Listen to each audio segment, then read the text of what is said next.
Students, maths master corner में खुशामदीद। आज हम डिस्कस करेंगे मिसलेनियस एक्सरसाइज चैप्टर नंबर 4 की।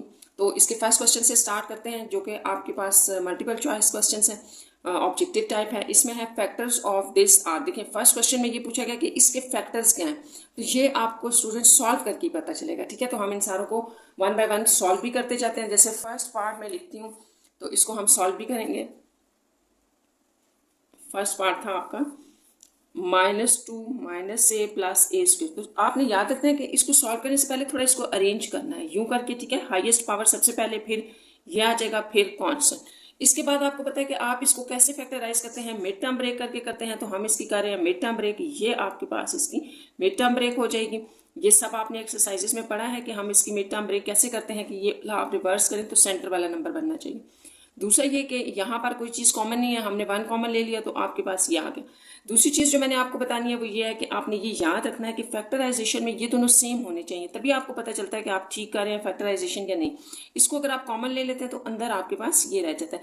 तो इस तरह से जो हमारे पास आंसर बन रहा है वो a-1 और a+1 है। तो आप यहाँ पर देखें a-1 और a+1, सॉरी a-2 है और a+1 है। तो a-2 और a+1 यानी कि ये डी ऑप्शन करेक्ट है। ठीक है, तो आपने बड़े ध्यान से इसको सॉल्व करके टिक करना है। नेक्स्ट आपके पास सेकंड है फैक्टराइजेशन ऑफ। आप इसकी भी फैक्टराइजेशन है, तो यानी कि इसको भी सॉल्व करना पड़ेगा। फिर हम ऑप्शंस चेक करेंगे, तो आप इसको भी सॉल्व करें। यहाँ पर भी फैक्टराइजेशन है, तो फैक्टराइजेशन के जो सारे रूल्स हैं वो आपने याद रखने हैं। मिड टर्म ब्रेक, कॉमन लेना, फार्मूला बनाना, ये सारे आपने याद रखने हैं। यहाँ पर हमारे पास एक फार्मूला बन रहा है, ये a स्क्वायर है और इसको हम b स्क्वायर कहेंगे, क्योंकि ये तो नहीं बन रहा, ये वाला ही बनेगा। फिर 1/2 का होल स्क्वायर, और माइनस के बाद आपने 2ab लिखना है। तो 2ab आप कैसे लिखते हैं, a स्क्वायर और b स्क्वायर को देख के लिखना है आपने। 2 माइनस इसलिए लिया कि यहाँ सेंटर में माइनस था, इसलिए हमने यहाँ माइनस लिया। तो अब a क्या आपका x और b क्या था 1/2। तो इसको अगर हम चेक करें, देखिए 2 को 2 से कैंसिल कर दे तो -x बच जाएगा। इसका मतलब कि कंप्लीट यहाँ पे 2ab वाला पार्ट पड़ा हुआ है। कोई चीज़ आपने यहाँ पर अपने इस क्वेश्चन को फैक्टराइज करने के दौरान ना तो ऐड करनी है ना ही सब्ट्रैक्ट करनी है, क्योंकि ये कंप्लीट पड़ा हुआ है। ठीक है, आप इसको क्लोज करने से x -1/2 का होल स्क्वायर आ जाएगा, यानी कि इसकी फैक्टराइजेशन आपके पास ये बनती है, फार्मूला बन रहा है। तो यहाँ पर x -1/2 का होल स्क्वायर है, तो इसका मतलब है 2 है। जैसे यहाँ ऑप्शंस में आप देखें डी, ये 2 दिए हुए हैं, तो स्क्वायर का भी तो यही मतलब होता है ना। तो ये डी इसके ऑप्शन करेक्ट है।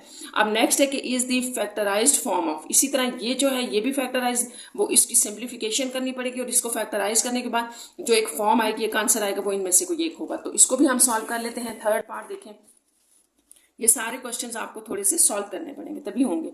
x² + m² x + m, और फिर है आपके पास x4 + m4 और x - m, ये था। अब आपने क्या करना है कि इसकी फैक्टराइजेशन में अगर आप देखें तो ये दोनों सेम हैं, तो इनको आप रखें एज इट इज इसको। ठीक है, और इन दोनों को मिला के आपके पास x² - m² बन जाएगा। ठीक है, नेक्स्ट आपके पास ये वाला भी एज इट इज आ गया, ये हमने एज इट इज और ये भी एज इट इज लिख दिया।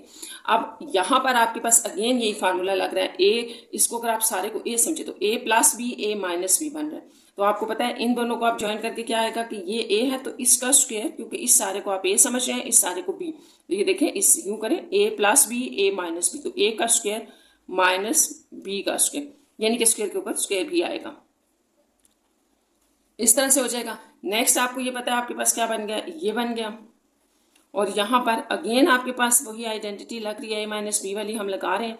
हम ये वाली लगा रहे हैं, स्टार्ट से ही हमने ये क्वेश्चन के ऊपर लगाई है। ठीक है, a² - b 2 दफ़ा लग चुकी है, अब तीसरी दफ़ा फिर यही लगेगी। अब अगर a आपके पास ये है और b ये है, तो देखें a - b a + b, तो ये a हमने समझ लिया था a का स्क्वायर, और ये था हमारा b, तो b का स्क्वायर। तो ये आपके पास 4 × 2 = 8 - m8, तो ये इसकी फैक्टराइज्ड फॉर्म है, x8 - m8। तो आपने अब यहाँ से ऑप्शन चेक करनी है। ये था हमारे पास पार्ट, और इसमें हमारे पास ये सी ऑप्शन करेक्ट है, x8 - m8। नेक्स्ट है this is the product of. आपने बताना है कि ये इनमें से किसकी प्रोडक्ट है, यानी कि इन दोनों को मल्टीप्लाई करके ये आ रहा है, इन दोनों को करके आ रहा है, इसको करके आ रहा है, या नन ऑफ दीज है, कोई भी नहीं है। तो मैं फर्स्ट से स्टार्ट करती हूँ। ठीक है, फिर मैं आपको बताऊंगी कि ये कैसे पता चलेगा कि यहाँ कौन सी प्रोडक्ट हमारे पास जो है वो ठीक है, हमने लगानी है। तो सबसे पहले तो आप देख लें इसको, पार्ट नंबर, ये था आपके पास पार्ट नंबर 4। इसमें मैंने जो फर्स्ट इसका ऑप्शन है वो पिक की है। आपको मैं फर्स्ट समझा दूंगी तो आपको सेकंड भी चेक करना आ जाएगी। ये था, और आपके पास सेकंड ये है। अच्छा, अब आपसे पूछा जा रहा है कि क्या ये जो आपने निकालना है ये वाला, ये इसकी, ये था क्वेश्चन, इनकी प्रोडक्ट है, ठीक है, हमने ये चेक करना है क्या इन दोनों की को मल्टीप्लाई करने से ये आ रहा है। तो देखिए स्टूडेंट्स, अगर आप जब पेपर में ऑब्जेक्टिव कर रहे होते हैं तो इतना इतना टाइम नहीं होता कि इन दोनों को मैं मल्टीप्लाई करूँ। देखिए, अगर आप इनको मल्टीप्लाई करते हैं ना एक मेथड से, प्रॉपर मल्टीप्लिकेशन के मेथड से, तो ये ए स्क्वायर पहले इन तीनों के साथ होगा, फिर ये इन तीनों के साथ होगा, ये फिर इन तीनों के साथ होगा। तो ये इस तरह से 3 3 3 9 वैल्यूज बन जाएंगी, जिनको सॉल्व करने के बाद आपके पास ये 2 रहनी चाहिए। तो इतने लंबे प्रोसीजर के बजाय मैं आपको शॉर्टकट बता रही हूँ। आपने करना ये है कि दोनों पार्ट्स में से जहां पर भी मल्टीप्लिकेशन कही गई है, इनमें से माइनस और प्लस वाली, देखिए ये दोनों सेम है, सिर्फ एक जगह पे माइनस का और प्लस का डिफरेंस है। तो इसको आपने थोड़ा सा रीअरेंज करना है। ये माइनस वाले पार्ट को आप ऐसे बाहर करके एंड पे लिखते हैं, ठीक है। इससे कोई फर्क तो नहीं पड़ता, प्लस माइनस की वैल्यूज को आप आगे पीछे कर सकते हैं। इसको हम मल्टीप्लाई करें इसके साथ, और यहाँ पर भी हमने यही किया, ये सेम वाले साइड पे ले आए और इसको साइड पे ले गए। यहाँ हम इजीली ये वाला फार्मूला लगा लेंगे, a minus B, A plus B और A square minus B square. तो इनकी प्रॉपर एक मल्टीप्लिकेशन के बजाय अगर आप ये शॉर्टकट कर लें तो इजीली सॉल्व हो जाएगा। अब यहाँ आपने डिसाइड ये करना है कि जब आप कह रहे हैं ए माइनस बी और ए प्लस बी, तो यहाँ आपका ए है क्या। तो ये पूरा पार्ट स्टूडेंट्स, ये वाला, ये आपका ए कहलाएगा और ये सारा आप बी समझ लें, ठीक है। इसी तरह ये वाला ए और ये बी होगा, क्योंकि साइन का डिफरेंस यहीं पे आ रहा है। तो आप कहेंगे ए minus B, A plus B. तो इसके अकॉर्डिंग ये आइडेंटिटी अप्लाई करने से आपके पास आ जाएगा ए, यही था ना आपका ए का स्क्वायर माइनस बी का स्क्वायर, तो ये आ जाएगा, ठीक है। इसके बाद आप इसका स्क्वायर ओपन कर दें। स्क्वायर का मतलब है कि यहाँ पर अब आपने क्या अप्लाई करना है, ए प्लस बी का होल स्क्वायर, ये वाला फार्मूला भी आपने यहाँ पर अप्लाई करना है। तो यहाँ पर आ जाएगा ए 4 प्लस 8 बी स्क्वायर का स्क्वायर प्लस 2 इंटू ए इंटू बी, और इसको आप लिख लेंगे 16 a square b square. Square आपने इन तीनों वैल्यूज के ऊपर अप्लाई कर दिया, इसलिए 16 ए स्क्वायर बी स्क्वायर आ गया।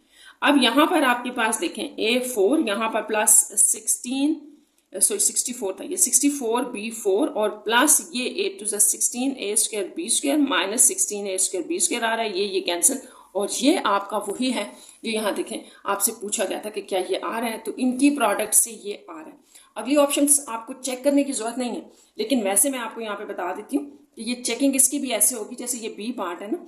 अगर आप पेपर पे बैठे हुए डिफरेंट वैल्यूज को चेक कर रहे हैं, तो अब ये आ रही है आपके पास, ठीक है, सेकंड ऑप्शन ये आ रही है। तो आपने इसको कैसे चेक करना है, रूल वही होगा जो मैंने आपको यहाँ ऊपर बताया कि ये जो प्लस और माइनस वाला पार्ट है जहां पर फर्क आ रहा है, इसको आप एंड पे रखेंगे और उसके बाद आपने इसके ऊपर ये आइडेंटिटी अप्लाई करनी है। ये आइडेंटिटी अप्लाई करने के बाद आपको पता चलेगा कि ये प्रोडक्ट बना रहा है कि नहीं बना रहा है, ठीक है। तो इस तरह से हमारी फर्स्ट ऑप्शन ने ही आंसर दे दिया है, तो हमें नेक्स्ट चेक करने की जरूरत नहीं है, इसका ए आंसर।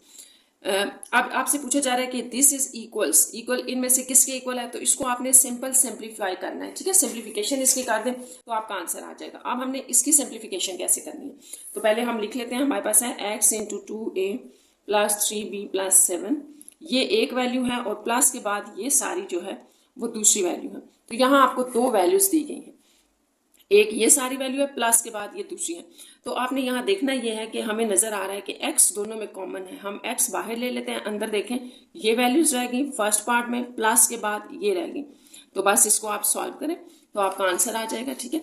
यहाँ पर हमारे पास x बाहर रहेगा, अब आप देखें ये 2 और ये 2 तो 4a हो जाएगा, इस तरह ये 3b 6b हो जाएगा प्लस 7 और 5 12 हो जाएंगे।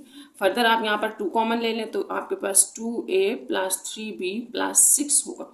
तो ये अब हम अपने ऑप्शंस में देखते हैं, तो इसमें आपने भी चेक कर लेना है, जो आंसर हमने निकाला है वो ए ऑप्शन है, ये करेक्ट आंसर आ रहा है, तो ये इसका आंसर होगा। Which is the highest common factor of, अब आपने इसका हाईएस्ट कॉमन फैक्टर बताना है, जिसको आप HCF भी कहते हैं, ठीक है।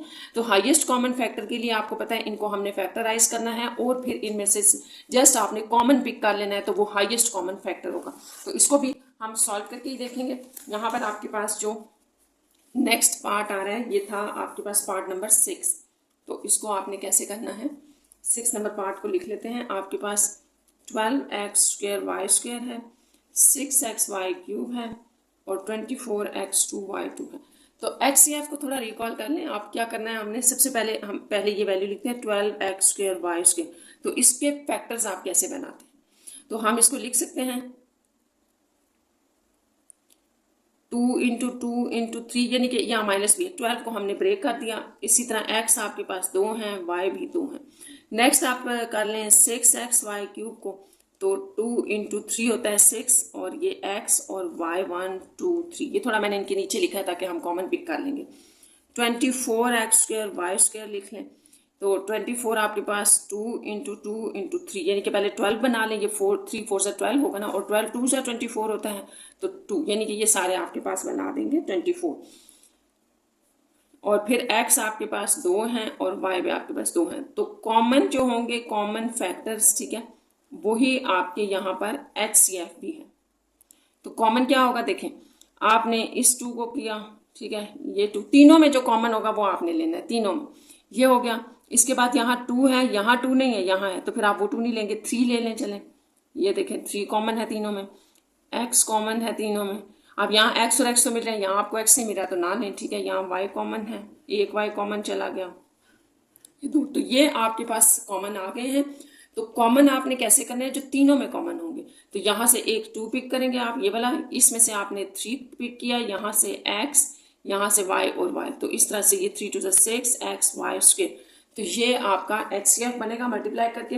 तो अब हम इसकी ऑप्शंस भी चेक कर लेते हैं, तो ये आपके पास सी ऑप्शन है 6xy², आपने भी चेक कर लेना है, ये हमने इसका आंसर निकाला है 6 पार्ट का। अब 7 पार्ट पे आ जाए, what is the least common multiple, तो लीस्ट कॉमन मल्टीपल LCM होता है आपके पास, और आपने इनका निकालना है, बिल्कुल एग्जैक्टली इसी मेथड पे होगा। देखिए ये क्वेश्चन भी सेम है, तो मैं इसी के फैक्टर्स यूज कर लेती हूँ, सिर्फ माइनस नहीं है तो हम यहाँ से माइनस हटा देते हैं। अब आपने इसमें करना क्या है, ये याद रखना है, HCF में सिर्फ कॉमन फैक्टर्स जो होते हैं उनको हम HCF कहते हैं, और लीस्ट कॉमन मल्टीपल्स ये होते हैं कि आप कॉमन भी निकालें, नॉन कॉमन भी निकालें और उनको मल्टीप्लाई कर दें। तो इसी को मैं क्वेश्चन नंबर यहाँ पर इसी को हम क्वेश्चन नंबर 7 का पार्ट भी कर रहे हैं, ठीक है, क्योंकि ये प्लस ले लें आप, तो यही चीज़ दी हुई थी। अब कॉमन तो आपके पास आ गया, ठीक है, कॉमन फैक्टर्स की आपको जरूरत भी है।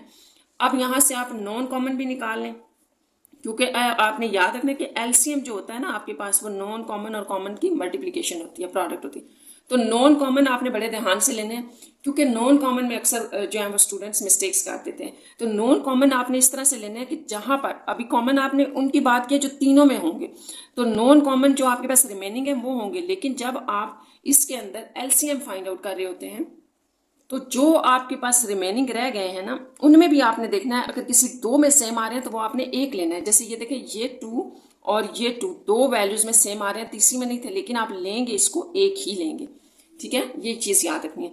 इसी तरह यहाँ पर x ले लें और ये x, ठीक है, ये और ये x आप एक x कंसीडर करेंगे, 2 को आप 1 कंसीडर करेंगे।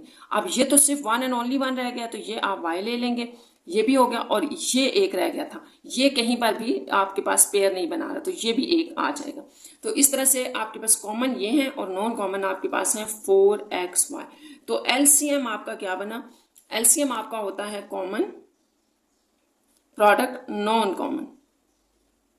तो कॉमन हमारे पास आ गए थे 6xy² इंटू 4xy, तो ये आपके पास बनेगा 24x, ये 1 है 1 2 और y 3। तो ये हम अपनी ऑप्शंस में चेक कर लेते हैं, 24x² y³, तो ये आपके पास है ऑप्शन नंबर डी, ये 24x² y³। तो इस तरह से ये इसका आंसर होगा। नेक्स्ट देखें question number part number 8, what is the highest common factor of this. तो यहाँ पर भी आपको ये और ये 2 एक्सप्रेशंस दिए गए हैं, इन एक्सप्रेशंस का आपने हाईएस्ट कॉमन यानी कि HCF निकालना है। तो बड़ा आसान है, इनको पहले फैक्टराइज करेंगे, फैक्टराइजेशन के बाद जो चीज़ कॉमन होगी वही आपने पिक कर लेनी है, और वो होगी इनका HCF होगा। ये आपके पास है 8 पार्ट। तो आपके पास जो 2 एक्सप्रेशंस हैं वो लिख लेते हैं, ये एक था और एक ये। अच्छा, अब आपको स्टूडेंट्स इनको फैक्टराइज करना आता होगा, ठीक है। आपने एक बात याद रखनी है कि फैक्टराइजेशन में हमने फार्मूलों से पहले एक चीज़ जो देखनी होती है वो ये होता है कि देखिए कुछ कॉमन तो नहीं आ रहा, कॉमन आ रहा है, फार्मूला हमने बाद में चेक करने हैं सारे। पहले आप देख लिया करें कि कुछ कॉमन तो नहीं आ रहा। तो इसमें हमारे पास x कॉमन आ रहा था, तो रिमेनिंग में 7 - 6y रह गया, और ये इससे आगे फैक्टराइज होगा भी नहीं, कोई फार्मूला अप्लाई नहीं हो रहा। नेक्स्ट आपके पास जो आ रही है चीज़ वो ये सेकेंड एक्सप्रेशन आ रहा है, इसको हम लिख लेते हैं। तो इसमें भी आप इसी तरह से कॉमन चेक कर लें, तो इसमें एक x कॉमन आ रहा है और बस x ही कॉमन है, तो x कॉमन ले लें, यहाँ से रह जाएगा 5y3 - 3x, तो ये आपके पास रिमेनिंग में रह जाएगा। तो अब जो आपका HCF होगा या जो कॉमन है, तो आप देखिए कॉमन तो सिर्फ x है, तो बस फिर ये इसका x ही आंसर होगा। तो इसको भी आप चेक कर लें यहाँ पर कि आपके पास क्या 8 में ऑप्शन एक्स है। तो ये देखिए ये एग्जैक्ट एक्स दिया हुआ है, तो सी ऑप्शन जो है वो इसकी करेक्ट है। लीस्ट कॉमन मल्टीपल ऑफ, तो यही यहाँ पर भी आपको यही सेम क्वेश्चन दिया गया है, ठीक है। तो उसको भी हम इसी तरह से कर लेते हैं जैसे मैंने आपको बताया था कि इस पार्ट को, ये जैसे आपके पास 8 है ना, तो इसको हम 9 में भी कर लेते हैं। तो इसका आपने ये कॉमन वाला पार्ट निकाल लिया है, ठीक है, कॉमन आ गया। और मैंने आपको बताया था कि प्रोडक्ट ऑफ कॉमन और नॉन कॉमन होती है, तो यहीं पे मैं लिख रही हूँ आपके आसानी के लिए, ताकि यहाँ से हम ऊपर से देख भी लेंगे साथ। तो नॉन कॉमन में आपके पास क्या रह गया, ये 2 थी और ये दोनों आपस में, इनमें कोई चीज़ वैल्यू सेम नहीं है, तो ये इनकी प्रोडक्ट आ जाएगी, ठीक है। अब आपने यहाँ से जो एलसीएम निकालना है, तो एलसीएम आपको पता है कॉमन और नॉन कॉमन की प्रोडक्ट है, तो इन दोनों को मल्टीप्लाई कर दें, ठीक है। अगर मैं यहाँ ये लिख दूँ ना इस तरह से करके, ये आपके पास है, इससे अगर मैं ये लिखूं एलसीएम जो है वो आपका होता है कॉमन प्रोडक्ट नॉन कॉमन। तो कॉमन आपने एक्स निकाला है, इसकी प्रोडक्ट इसके साथ ले लें नॉन कॉमन के साथ, तो बस इसका यही एलसीएम होगा। तो इसकी भी हम ऑप्शन चेक कर लेते हैं। ये है आपके पास डी ऑप्शन करेक्ट, एक्स और ये वाला सारा पार्ट था आपके पास, तो ये आपने भी चेक कर लेना है। ये आपके पास 9 का आंसर है। अच्छा नेक्स्ट चलें 10th पार्ट देखते हैं। एचसीएफ ऑफ, अब आपने इन दोनों का एचसीएफ निकालना है, तो ये बिल्कुल इसी तरह से जैसे हमने 8 वाला पार्ट किया ना, उसी तरह से हमने इसको करना है 8 वाले पार्ट की तरह, कि दोनों को पहले फैक्टराइज करेंगे और उसके बाद हम इसका कॉमन निकाल लेंगे। तो ये है आपके पास 10 पार्ट, जो कि है 7x³ माइनस 8y³ और दूसरा है 3x³ माइनस 5y³, ये है। तो यहाँ पर भी आपने उसी तरह से फर्स्ट आप पहला एक्सप्रेशन ले लें, इसमें भी आप पहले देख लें कि क्या चीज़ कॉमन है। अगर कॉमन नहीं है, जैसे कि इन दोनों में तो कोई चीज़ कॉमन नहीं आ रही, तो अगर कॉमन नहीं आ रही तो नेक्स्ट मैंने आपको ये बताया था कि जब कॉमन नहीं आएगी तो फिर आपने फार्मूला चेक करना है कि इसके ऊपर कौन सा लगा है। तो इसके ऊपर कोई फार्मूला भी अप्लाई नहीं हो रहा। देखिए अगर आपके माइंड में ये है ना कि a³ माइनस b³ का फार्मूला लगा लें, तो इसके लिए आपने एक चीज़ बिल्कुल क्लियर रखनी है कि जो भी नीचे होगा उस सारे के ऊपर क्यूब होना चाहिए। लेकिन यहाँ पर तो सिर्फ x के ऊपर क्यूब है, 7 के ऊपर तो नहीं है। अगर ये यूं होता ना आपके पास ऐसे करके, तो फिर आप इसके ऊपर ये वाला फार्मूला अप्लाई कर सकते थे। इसका मतलब इसके ऊपर कोई फार्मूला भी नहीं अप्लाई हो सकता, तो इसकी फैक्टराइजेशन इटसेल्फ है, ये खुद ही फैक्टराइजेशन फॉर्म में है, इससे आगे इसकी सिंप्लीफिकेशन नहीं हो सकती। और सेम चीज़ यहाँ पर भी है, बिल्कुल सेम है ये भी, इसमें भी कोई फैक्टराइजेशन नहीं हो सकती, कोई फार्मूला आप अप्लाई नहीं कर सकते। तो फिर इसका मतलब ये हुआ कि एक्स या दोनों में जो कॉमन चीज़ है वो 1 ही रह गई है, कोई चीज़ भी इनमें कॉमन नहीं है। और आपने याद रखना है जब कुछ भी कॉमन ना हो तो हम 1 ले लेते हैं। तो यहाँ पर ये देखिए ये ऑप्शन ए इसका आंसर होगा 1 है, क्योंकि इसकी फैक्टराइजेशन पॉसिबल है। नेक्स्ट आपके पास क्वेश्चन नंबर पार्ट नंबर 11 है, और 11 में है एलसीएम ऑफ। तो इनका आपने एलसीएम बताना है। तो जैसे मैंने आपको बताया ना कि कॉमन और नॉन कॉमन की जो प्रोडक्ट होती है वो एलसीएम होती है। तो यहाँ पर कॉमन तो आपके पास 1 आ रहा था, नॉन कॉमन में दोनों की प्रोडक्ट होगी, तो इसका मतलब ये बी ऑप्शन इसकी करेक्ट है। तो यहीं पे हमने इसको कर लिया। What is the product of this and this, इन दोनों की प्रोडक्ट आपने बतानी है। ये चलिए मैं यही बता देती हूँ आपको, बहुत आसान सा है। प्रोडक्ट का मतलब है कि इसको आप मल्टीप्लाई कर दें इसके साथ, ठीक है। जब आप मल्टीप्लाई करेंगे तो देखें ऊपर नीचे देखें क्रॉस में और ऊपर नीचे कटिंग हो जाती है। तो ये यहाँ पर 3 2 6 हो जाएगा, ये u 1 से कट गया, 1 यहाँ रह गया, यहाँ 20 कट गया, यहाँ 1 भी रह गया, और ये 3 यहाँ कट गए, 1 w रह गया। ऊपर आपके पास सिर्फ रह गया स्टूडेंट्स 2, और डिवीजन में ये 1 w भी रह गया था। ये ध्यान से आपने करना है। यहाँ पर कटिंग में 1 u रह गया है और 1 ही v रह गया, तो ये इसका करेक्ट आंसर है। इसको देख लें ये कहाँ पर है, ये बी ऑप्शन है, ये करेक्ट है। नेक्स्ट है what is the quotient of. तो इसको सॉल्व करने के बाद जो रिमेनिंग रह जाएगा वो भी आपने इसमें बताना है, वही जो है इसका क्वेश्चन भी होगा। तो इसको भी सॉल्व कर लेते हैं। ये है आपका ये वाला पार्ट 13 पार्ट, इसको भी यहीं सॉल्व कर लेते हैं। अच्छा अब आपने यहाँ एक बात स्टूडेंट्स याद रखनी है कि यहाँ डिवीजन का साइन लगा है, डिवीजन। तो डिवीजन को जब आप मल्टीप्लिकेशन में चेंज करेंगे तो ये उल्टा हो जाएगा, 2/y³। तो बस यहाँ से आगे कर लें, ये 5 हो गया, यहाँ से 1 y रह गया, ऊपर आपके पास आ जाएगा 3 डिवाइडेड में है 5y। तो ये है आपके पास बी ऑप्शन, ये करेक्ट है। नेक्स्ट देख लें what is the sum of. तो इन दोनों का सम बताना है, तो इसको थोड़ा सा सॉल्व करना पड़ेगा, क्योंकि यहाँ पर आपने इनका एलसीएम वगैरह लेके इनको सॉल्व करना है। तो इसको भी कर लेते हैं। ये था आपका पार्ट नंबर 14। तो आपके पास है 2a divided by a² minus 1, सम की बात है तो प्लस आ गया, यहाँ -a divided by a² minus 1 है। तो सबसे पहले तो इसको थोड़ा सा अरेंज करके लिख लें, ये plus minus a over a² minus 1 हो जाएगा। अब आपने याद रखना है कि जब भी दो फ्रैक्शंस आपके पास होते हैं, जैसे ये फ्रैक्शंस है ना, तो जो भी दो फ्रैक्शंस होते हैं इनके दरमियान में अगर प्लस या माइनस हो तो हम एलसीएम लेते हैं। तो यहाँ एलसीएम आपका ये बनेगा, ठीक है। एलसीएम के लिए आपने याद रखना है एक बात कि जब नंबर्स होते हैं ना, जैसे आपके पास ये है तो आप एलसीएम फाइंड आउट कर लेते हैं। तो यहाँ जहाँ वेरिएबल्स आ जाते हैं इनमें याद रखना है कि जितनी भी नीचे डिनोमिनेटर में डिफरेंट वैल्यूज होती हैं उनकी प्रोडक्ट को हम एलसीएम कहते हैं। तो यहाँ तो कोई डिफरेंट वैल्यू नहीं थी, दोनों सेम थी तो एक ही आ गया। तो ऊपर वाला जैसे कि दोनों, फिर आपका नेक्स्ट स्टेप ये होता है कि ये जो एलसीएम है ये डिनोमिनेटर में कंप्लीट बनाना है। जो चीज़ मिसिंग होगी उसको हम ऊपर मल्टीप्लाई कर देते हैं। तो ये तो कंप्लीट है। एलसीएम जब दोनों में सेम होता है, जैसे आपने कभी क्लासेस में पढ़ा होगा, छोटी क्लासेस में, जब ऐसे होता है आपके पास ऐसे, जब सेम होता है तो आप डायरेक्ट ऊपर वालों को ऐड कर देते हैं। तो यहाँ पर भी यही करना है, हमने ऐड या सब्ट्रैक्ट कर देना है डायरेक्ट ऊपर वालों को। तो यहाँ से आ जाएगा a/a² -1। तो इसकी भी ऑप्शन चेक कर लेते हैं। a/a² -1 हमारे पास आ रहा है बी ऑप्शन पे। तो ये आपका करेक्ट आंसर है पार्ट नंबर 14 का। नेक्स्ट चलें 15 पार्ट के ऊपर। What is the difference of, जैसे आपने अभी अभी इनका सम फाइंड आउट किया, इसी तरह इनका डिफरेंस फाइंड आउट करना है, माइनस करने हैं। माइनस लगाने से आपके पास, जैसे मैंने भी आपको बताया कि जब भी दो एक्सप्रेशंस के दरमियान फ्रैक्शनल वाले, ठीक है, तो आपके पास जो है वो प्लस या माइनस आएगा। यहाँ माइनस लगाना था, सॉरी। तो आपने एलसीएम लेना है। तो जैसे यहाँ पर आप माइनस आ रहे हैं तो एलसीएम ले लें। एलसीएम फिर दोनों में सेम है, ये आ जाएगा, और ऊपर वाली वैल्यूज आपके पास एज इट इज।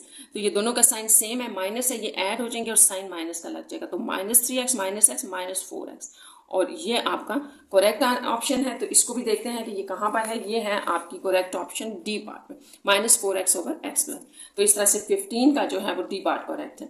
नेक्स्ट देखें आप 16 पार्ट में है, if product of two polynomials is, अगर दो पोलिनोमियल की प्रोडक्ट ये है and their HCF is this, what is the LCM. तो आपने याद रखना है कि इसमें हम एक रिलेशन यूज कर रहे हैं, जो आप कहते हैं ना पी और क्यू, अगर दो पोलिनोमियल्स हैं इनकी प्रोडक्ट इक्वल होती है एचसीएफ इनटू एलसीएम। तो इसी को हम यूज करते हुए एलसीएम फाइंड आउट कर लेंगे, ठीक है। जैसे कि हमसे पूछा गया व्हाट इज द एलसीएम, जब एलसीएम निकालेंगे तो वो इनमें से कोई एक ऑप्शन होगी, वो हम सॉल्व कर लेते हैं। तो ये था आपके पास पार्ट नंबर 16, इसको भी लिख लें। 16 पार्ट है a-b² और साथ में a² + ab + b², और HCF भी लिख लेते हैं। HCF है आपके पास a-b, और LCM आपने फाइंड आउट करना। तो जो आपको क्वेश्चन में दिया गया है वो ये है कि दो पोलिनोमियल की प्रोडक्ट जो है वो आपको दी गई है। तो ये तो आपके पास रिलेशन होता है, ठीक है, HCF LCM और पोलिनोमियल्स के दरमियान। तो ये आपने याद रखना है, ये आपने एक्सरसाइज में पढ़ा है। तो इन दोनों की प्रोडक्ट तो आपको ये दी हुई थी, आप वैल्यूज पुट कर लें। इनकी तो हमें प्रोडक्ट गिवन है, क्योंकि क्वेश्चन में था कि दो पोलिनोमियल की प्रोडक्ट ये है, HCF आपको ये दिया गया है और LCM आपने फाइंड आउट करना है। तो बहुत आसान है। जैसे आपको पता है कि जो भी चीज़ या जो वैल्यू आपने फाइंड आउट करनी हो उसको बिल्कुल सेपरेट कर देते हैं, उसके साथ जो भी होता है वो हटा देते हैं। तो ये दोनों आपस में मल्टीप्लाई हो रहे हैं, आपने याद रखना है। तो LCM फिर किसके इक्वल होगा, ये डिवीजन में चला जाएगा। ये यहाँ पर जो हमने ऊपर वाला लिखा है ना, इसके नीचे ये आ जाएगा। तो ये दो पड़े हैं, ये एक पड़ा है, तो ये एक इधर कैंसिल हो जाएगा, यहाँ रिमेनिंग में एक रह जाएगा ये, ठीक है। अब आपके पास हो सकता है, ये मैं चेक कर लेती हूँ, ये डायरेक्ट ऑप्शन ना हो बल्कि इसको फार्मूले में कन्वर्ट किया हो।